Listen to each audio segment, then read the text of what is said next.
आज की इस वीडियो में मैं सरवाइव करने वाला हूँ 100 डेज, वो भी माइनक्राफ्ट हार्डकोर में, बट एज अ विदर।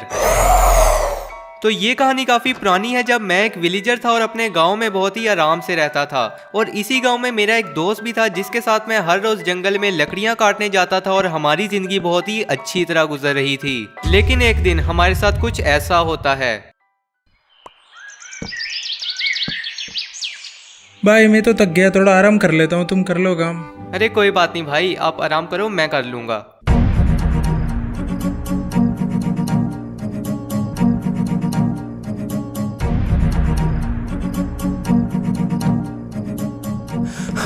भाइयों भाइयों क्या कर रहे हो तुम लोग? जल्दी चलो, गांव पे हमला हो गया है। क्या ये कैसे हुआ? जल्दी चलो। विलेजर की बात सुनते ही हम सीधा अपने गांव वापस चले गए, लेकिन जब हम वहां पहुंचे तब तक बहुत ज्यादा देर हो चुकी थी। मैं इधर उधर घरों में देखने लगा, लेकिन तभी एक विलेजर ने मुझ पर अटैक कर दिया और मैं बेहोश हो गया। और फिर मुझे जैसे ही होश आया तो मैंने देखा कि उन्होंने मेरे अलावा मेरे दोस्त और उस विलेजर को भी पकड़ लिया था। हमने कुछ देर वहां इंतजार किया और तभी वहां पर एक विच आई और उसने हम पर जादू करना शुरू कर दिया और अचानक हम बेहोश हो गए। और फिर मुझे जैसे ही होश आया तो मैंने देखा कि मैं एक विदर बन चुका था। और यहाँ से मुझे मिले 3 मेन गोल्स जो मुझे इन 100 दिनों में पूरे करने हैं, जिनमें सबसे पहले तो मुझे अपने लिए खतरनाक बेस बनानी है, दूसरा मुझे नेदर में जाकर अपनी विदर स्केलेटन्स की आर्मी बनानी है, और लास्ट में मुझे उन विलेजर से बदला लेना है जिन्होंने मेरे विलेज को तबाह किया और मुझे एक विदर बनाया। तो गाइस, डे 1 को मैंने देखा कि मैं इस केव में बिल्कुल अकेला था और विच और विलेजर्स यहाँ से जा चुके थे। तो सबसे पहले तो मैं इस केव से बाहर चला गया और तभी मैंने देखा कि मैं उड़ भी सकता था, क्योंकि अब मैं एक विदर बन चुका था। तो इसके बाद मैं जैसे ही थोड़ा सा आगे गया तो मुझे कुछ काउज मिली, तो मैंने उनको अपनी पावर से मारकर खाना जमा किया। और फिर थोड़ा सा आगे जाने के बाद मैंने कुछ वुड जमा की और उससे प्लैंक्स बनाए और एक क्राफ्टिंग टेबल बनाया और कुछ स्टिक्स भी बना ली। और इसके बाद मैंने अपने क्राफ्टिंग टेबल को रखा और एक वुडन पिकैक्स बनाई। और फिर थोड़ा सा डिग डाउन करने के बाद मैंने कुछ स्टोन माइन किया और वापस आकर अपने सब टूल्स को स्टोन में अपग्रेड करना शुरू कर दिया।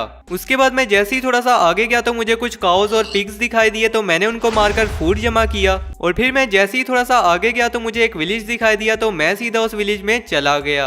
वहां पर जाते ही मैंने देखा कि मैं किसी भी घर के अंदर नहीं जा सकता था, क्योंकि अब मैं एक विदर था और मेरा साइज भी काफी ज्यादा बड़ा था। और अब मुझे पता चल चुका था कि अगर मुझे किसी भी घर के अंदर जाना है तो मुझे उसको तोड़कर ही अंदर जाना पड़ेगा। तो इसके बाद मैं जैसे ही थोड़ा सा आगे गया तो वहां पर एक आयरन गोलम था जो मुझे देखते ही मेरे पीछे पड़ गया। तो फिर मैंने भी उस पर अपनी पावर से अटैक किया और वो मर गया। तो इसके बाद उस विलेज में जितने भी घर थे मैंने उनको लूटना शुरू किया, लेकिन मुझे कुछ भी खास सामान नहीं मिला। और तभी रात हो गई तो मैं जल्दी से अपना बेड लगाकर सो गया। नेक्स्ट डे होते ही मैंने दोबारा से वर्ल्ड को एक्सप्लोर करना शुरू कर दिया। और तभी थोड़ी देर चलने के बाद मुझे एक बहुत ही बड़ी केव दिखाई दी, तो मैं जल्दी से उसके अंदर चला गया। और थोड़ा सा ही आगे जाने के बाद मुझे कुछ कोल दिखाई दिया, तो मैंने उस सारे कोल को माइन कर लिया, क्योंकि कोल की जरूरत तो हमें आगे जाकर पड़नी ही थी। काफी देर तक कोल माइन करने के बाद मैंने केव को एक्सप्लोर करना शुरू किया। और तभी मैंने देखा कि कोई भी मॉब मुझ पर अटैक नहीं कर रहा था, क्योंकि अब मैं खुद भी एक विदर था।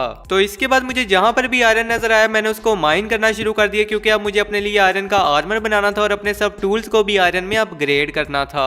काफी ज्यादा दिनों तक माइनिंग के बाद अब गाइस मैंने बहुत ज्यादा आयरन जमा कर लिया था। तो इसके बाद मैंने अपना क्राफ्टिंग टेबल रखा और कुछ फर्नेस बनाए, और फिर मैंने अपने सारे आयरन को स्मेल्ट होने के लिए रख दिया। और अब बस मुझे वेट करना था इसके स्मेल्ट होने का। थोड़ी देर ही वेट करने के बाद अब गाइस मेरा आयरन स्मेल्ट हो चुका था, तो मैंने उसको फर्नेस से निकाला और फिर मैंने अपने क्राफ्टिंग टेबल पर जाकर अपने लिए आयरन का आर्मर और टूल्स को बनाना शुरू कर दिया। इसके बाद मैंने अपना सारा सामान समेटा और इस केव से बाहर जाने के लिए मैंने ऊपर की तरफ ब्लॉक्स को माइन किया। और तभी मैंने देखा कि मुझे एक स्पाइडर स्पॉनर मिल चुका था और वहां पर एक चेस्ट भी थी, तो मैंने उसको खोला और मुझे वहां से जितना भी सामान मिला मैंने उस सारे सामान को ले लिया। इसके बाद मैंने दोबारा से ऊपर की तरफ माइन करना शुरू कर दिया। और फिर मैं जैसे ही ऊपर आया तो मैंने देखा कि रात हो रही है, तो मैं जल्दी से अपना बेड लगाकर सो गया। नेक्स्ट डे होते ही मैंने दोबारा से वर्ल्ड को एक्सप्लोर करना शुरू कर दिया। और तभी थोड़ी देर ही चलने के बाद मुझे थोड़ा सा दूर एक रूइंड पोर्टल दिखाई दिया, तो मैं जल्दी से उसके पास गया और वहां पर एक चेस्ट थी, तो मैंने उसको खोला और मुझे वहां से जितना भी सामान मिला मैंने उस सारे सामान को ले लिया। और फिर मैं जैसे ही थोड़ा सा आगे गया तो वहां पर एक विलेज था, तो मैं जल्दी से उस विलेज के अंदर गया और मुझे वहां पर जितनी भी हेबेल मिली मैंने उस सारी हेबेल को जमा कर लिया, ताकि मुझे खाने की बिल्कुल भी कमी ना हो। इसके बाद मैं जैसे ही थोड़ा सा आगे गया तो मुझे वहां पर एक डेजर्ट टेंपल दिखाई दिया जो पूरी तरह से सैंड के अंदर छुपा हुआ था, तो मैं जल्दी से उसके अंदर गया और फिर मैंने वहाँ पर डिग डाउन करना शुरू किया और नीचे जाते ही मैंने सारी चेस्ट को खोला और मुझे जितना भी सामान मिला मैंने उस सारे सामान को ले लिया। इसके बाद मैं ब्लॉक्स लगाता हुआ सीधा ऊपर आ गया और फिर मैंने दोबारा से वर्ल्ड को एक्सप्लोर करना शुरू कर दिया, क्योंकि अब मुझे अपनी बेस को बनाने के लिए एक अच्छी जगह को भी ढूंढना था। काफी ज्यादा दिनों तक चलने के बाद अब गाइस फाइनली मुझे एक जंगल मिल चुका था जो देखने में भी काफी ज्यादा सही लग रहा था। तो मैं जल्दी से उसके अंदर गया और फिर मैंने अपना क्राफ्टिंग टेबल रखा और एक चेस्ट बनाई और मेरे पास जितना भी सामान था मैंने उस सारे सामान को अपनी चेस्ट में स्टोर किया और फिर मैं अपना बेड लगाकर सो गया। नेक्स्ट डे होते ही मैं अपने क्राफ्टिंग टेबल पर गया और मैंने कुछ एक्स बनाए और फिर मैंने वुड को जमा करना शुरू कर दिया, क्योंकि मुझे अपनी बेस को बनाने के लिए काफी ज्यादा वुड की जरूरत थी।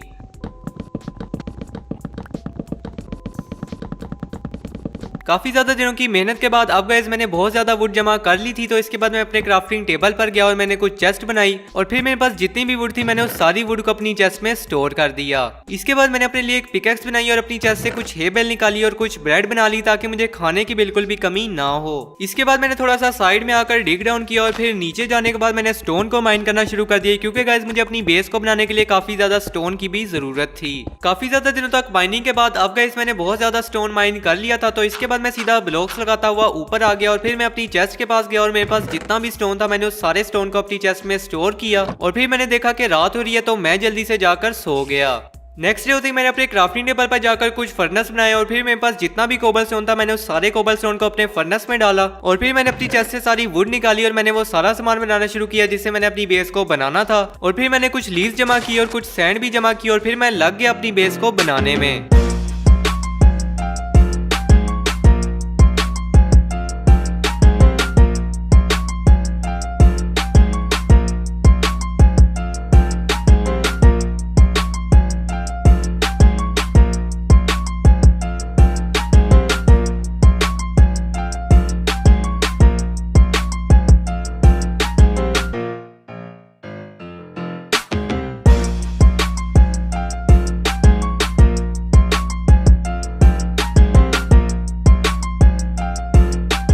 फाइनली गाइस काफी ज्यादा दिनों की मेहनत के बाद अब मैंने अपनी बेस बना ली थी जो देखने में काफी ज्यादा अच्छी थी, लेकिन अभी तक मेरे पास सिर्फ आयरन का आर्मर था और अब मेरे ख्याल से टाइम आ चुका था इसको डायमंड में अपग्रेड करने का। तो इसके बाद मैं अपने क्राफ्टिंग टेबल पर गया और मैंने कुछ पिकेक्स बनाई और उसके बाद मैंने कुछ ब्रेड भी बनाई और फिर मैं सीधा चला गया केव को ढूंढने के लिए ताकि मैं ज्यादा से ज्यादा डायमंड्स को माइन कर सकूं। थोड़ा सा ही आगे जाने के बाद मुझे एक रूइंड पोर्टल दिखा दिया तो मैं जल्दी से उसके पास गया और वहां पर एक चेस्ट थी तो मैंने उसको खोला और मुझे वहां से जितना भी सामान मिला मैंने उस सारे सामान को ले लिया। इसके बाद मैंने इधर उधर घूमना शुरू किया और तभी मुझे एक केव मिली जो काफी ज्यादा नीचे तक जा रही थी तो मैं जल्दी से उसके अंदर गया और तभी थोड़ी देर ही चलने के बाद मैं एक बहुत बड़ी केव में पहुंच गया जहाँ पर मुझे मेरा पहला डायमंड भी नजर आ गया। तो मैंने जल्दी से जाकर उसको माइन किया और वहीं पर मुझे एक और डायमंड भी दिखाई दिया तो मैंने उसको भी माइन किया और फिर मुझे जहाँ पर भी डायमंड नजर आते गए मैंने उनको माइन करना शुरू कर दिया। काफी देर तक माइनिंग के बाद मुझे एक माइन शाफ्ट दिखाई दी तो मैं जल्दी से उसके अंदर गया, लेकिन मैं यहाँ पर बिल्कुल भी आगे पीछे नहीं जा सकता था क्योंकि मैं एक विदर था और मेरा साइज भी काफी ज्यादा बड़ा था। लेकिन तभी मुझे वहाँ पर कुछ कोबल स्टोन दिखाई दिए जिसका मतलब था कि वहाँ पर एक मॉब स्पॉनर है। तो मैं जल्दी से ब्लॉक्स को तोड़ता हुआ वहाँ पर चला गया और तभी मुझे वहाँ पर एक चेस्ट दिखाई दी तो मैंने जल्दी से उसको खोला और वहाँ से मुझे गोल्डन एप्पल मिल गया और इसके अलावा और भी काफी ज्यादा सामान था तो मैंने उस सारे सामान को ले लिया और इसके बाद मैंने दोबारा से अपनी डायमंड की माइनिंग को शुरू कर दिया। थोड़ी ही देर तक माइनिंग के बाद मुझे एक और मॉब स्पॉनर मिला, लेकिन इस बार यहाँ पर 2 चेस्ट थी तो मैंने सबसे पहले पहली चेस्ट को खोला और मुझे वहाँ से कुछ खास सामान तो नहीं मिला। लेकिन फिर मैंने जैसे ही दूसरी चेस्ट को खोला तो वहाँ से मुझे एक इंचेंटेड गोल्डन एप्पल मिल गया जो काफी ज्यादा रेयर होता है। इसके बाद केव में घूमते हुए मैं एक एंशिएंट सिटी में पहुंचा जहाँ से मुझे बहुत ही अच्छा सामान मिल सकता था, लेकिन इसके अंदर जाना खतरे से खाली नहीं था क्योंकि यहाँ पर मेरी जान भी जा सकती थी। लेकिन मैं कुछ भी सोचे बगैर सीधा चला गया एंशिएंट सिटी को लूटने के लिए।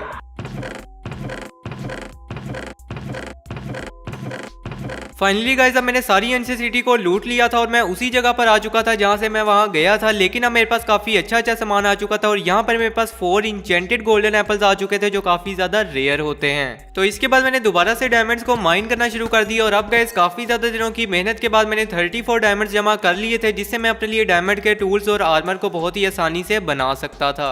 तो इसके बाद मैंने केव से बाहर आने के लिए ऊपर की तरफ ब्लॉक्स को माइन करना शुरू कर दिया और फिर ऊपर आते ही मुझे थोड़ा सा ही दूर एक रूइंड पोर्टल दिखाई दिया तो मैं जल्दी से वहां गया और वहां पर एक चेस्ट थी तो मैंने उसको खोला और उसके अंदर कुछ गोल्ड के आर्मर और टूल्स थे जो मेरे किसी भी काम के नहीं थे, तो मैंने उनको वहीं पर छोड़ा और मैं सीधा अपनी बेस की तरफ चला गया। थोड़ी ही देर तक चलने के बाद अब गाइस फाइनली मैं अपनी बेस पर पहुंच चुका था। तो इसके बाद मैं सीधा अंदर गया और फिर मैंने जितना भी सामान माइनिंग से जमा किया था मैंने उस सारे सामान को अपनी चेस्ट में स्टोर किया और फिर मैं अपने क्राफ्टिंग टेबल पर गया और मैंने अपने लिए डायमंड का आर्मर और टूल्स को बनाना शुरू कर दिया। फाइनली गाइस अब मेरा डायमंड का आर्मर बन चुका था और मेरे टूल्स भी डायमंड में अपग्रेड हो चुके थे और अब मेरे ख्याल से टाइम आ चुका था अपनी विदर स्केलेटन्स की आर्मी बनाकर पिलेजर से बदला लेने का।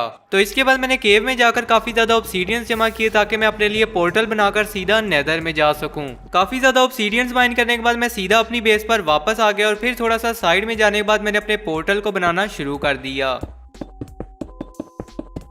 फाइनली गाइस मैंने अपने पोर्टल को बना लिया था, लेकिन यहाँ पर मैं इसके अंदर नहीं जा पा रहा था क्योंकि मैं एक विदर था और मेरा साइज भी काफी ज्यादा बड़ा था। तो इसके बाद मैं दोबारा से उसी केव में गया और मैंने और भी काफी ज्यादा ऑब्सीडियंस माइन किए और फिर मैं जैसे ही वापस आया तो मैंने देखा कि रात हो रही है, तो मैं जल्दी से जाकर सो गया।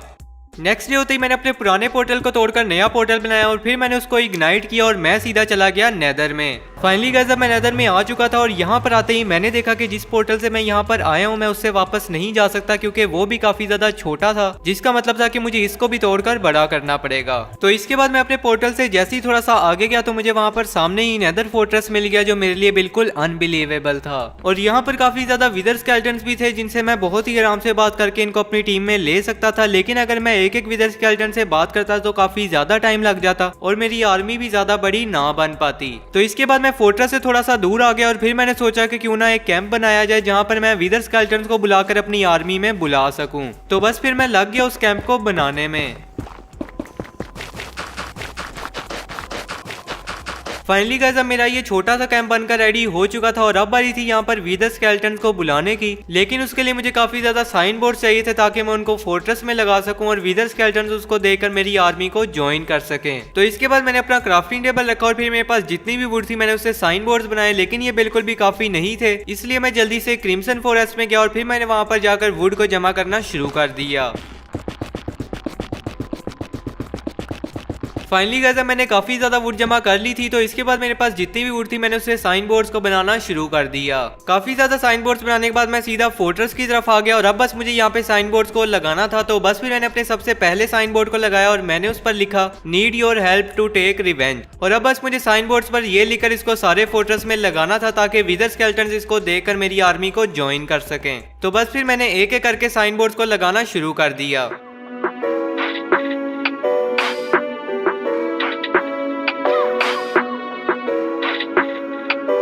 फाइनली गाइस अब मैंने सारे फोर्ट्रेस के अंदर साइन बोर्ड्स लगा दिए थे और अब बस मुझे वेट करना था कि विदर स्केलेटन्स यहाँ पर आएं और मेरी आर्मी को ज्वाइन करें। थोड़ी ही देर तक इंतजार करने के बाद विदर स्केलेटन्स वहां पर आना शुरू हो गए। तो इसके बाद मैंने काफी दिनों तक उनको अपनी टीम में ज्वाइन करवाया और अब मेरी टीम में काफी ज्यादा विदर स्केलेटन्स आ चुके थे और अब टाइम आ चुका था इन सबसे बात करने का। तो इसके बाद मैंने अपनी सारी आर्मी को बुला लिया और फिर मैंने उनको कहा कि हमें किसी भी हाल में पिलेजर से जीतना होगा और हमें अपनी आखिरी दम तक लड़ना होगा ताकि हम उनसे अपना बदला ले सकें और उनको ये बता सके कि हमारे साथ दुश्मनी उनको कितनी ज्यादा भारी पड़ सकती है। तो इसके बाद मैं सीधा अपने पोर्टल की तरफ वापस आ गया और तभी मुझे याद आया कि मैं इस पोर्टल से वापस नहीं जा सकता क्योंकि ये काफी ज्यादा छोटा है। तो मैंने जल्दी से उसको तोड़कर थोड़ा सा बड़ा किया और फिर मैं सीधा वापस आ गया। इसके बाद मैंने अपनी चेस्ट से वो सारा सामान निकालिया जिसकी मुझे लड़ाई में जरूरत पड़नी थी और अब बारी आ चुकी थी पिलेजर्स के आउटपोस्ट पर अटैक करने की। तो बस फिर मैं सीधा उनके आउटपोस्ट की तरफ चला गया जो कि काफी ज्यादा दूर था, लेकिन मैंने हिम्मत बिल्कुल भी नहीं हारी और मैं सीधा चलता रहा।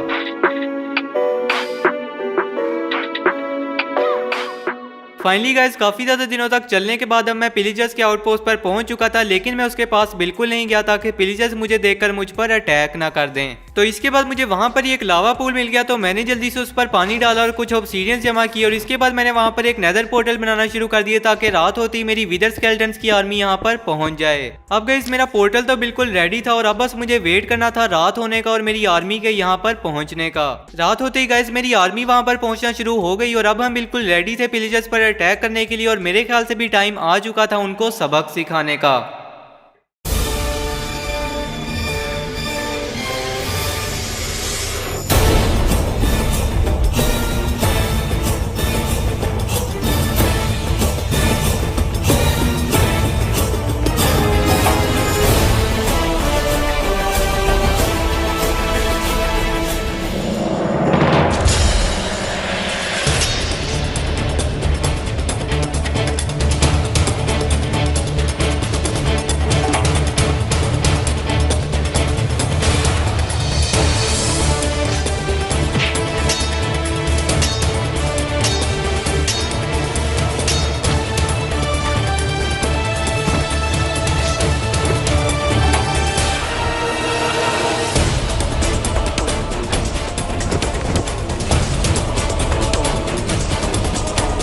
फाइनली गाइस हमने सारे पिलजर्स को मार दिया था और अब हम जीत चुके थे, लेकिन जैसे ही ये सब कुछ विच ने देखा तो वो वहां से भाग गई। तो इसके बाद मैंने अपने कुछ विदर स्केलेटन्स को अपने पास बुलाया और उनको कहा कि उनको किसी भी हाल में विच को ढूंढना पड़ेगा, क्योंकि उसको मारे बगैर मेरा बदला पूरा नहीं हो सकता। तो यहाँ पर विदर स्केलेटन्स तो विच को ढूंढने जा चुके थे और अब बारी आ चुकी थी इस आउटपोस्ट को उसी तरह जलाने की जैसे पिलिजर्स ने मेरे विलेज के एक एक घर को जलाया था। तो बस फिर मैंने सारी आउटपोस्ट को जला दिया और अब मेरे ख्याल से मैंने अपने विलेज के हर एक विलेजर का बदला ले लिया था। तो इसके बाद नेक्स्ट डे होते ही मेरे विदर स्केलेटन्स विच का पता लगाकर आ चुके थे और उन्होंने मुझे विच की सारी लोकेशन का बताया। तो बस फिर मैं सीधा ही विच को उसके अंजाम तक पहुंचाने के लिए निकल गया। फाइनली गाइस काफी ज्यादा दिनों तक चलने के बाद अब मुझे विच का हट नजर आ चुका था। तो बस फिर मैं सीधा ही उसके पास गया और फिर मैंने जैसे ही उसके अंदर देखा तो मुझे पता चला कि विच वहां पर नहीं थी और मेरे ख्याल से उसको पहले ही पता चल चुका था कि उसकी मौत उसके पास कभी भी पहुंच सकती है। लेकिन मुझे पूरा यकीन था कि वो यहाँ पर कहीं ना कहीं आसपास ही है, क्योंकि अपने घर के अलावा वो कहीं और नहीं जा सकती। तो बस फिर मैंने वहां पर विच को ढूंढना शुरू कर दिया। काफी देर तक ढूंढने के बाद भी गाइस मुझे विच वहां पर नहीं मिल रही थी, लेकिन जब मैं उसके घर के आसपास घूम रहा था तो तभी मुझे उसकी आवाज आई और मुझे पता चला कि विच इतनी देर से अपने घर के नीचे छुपी हुई थी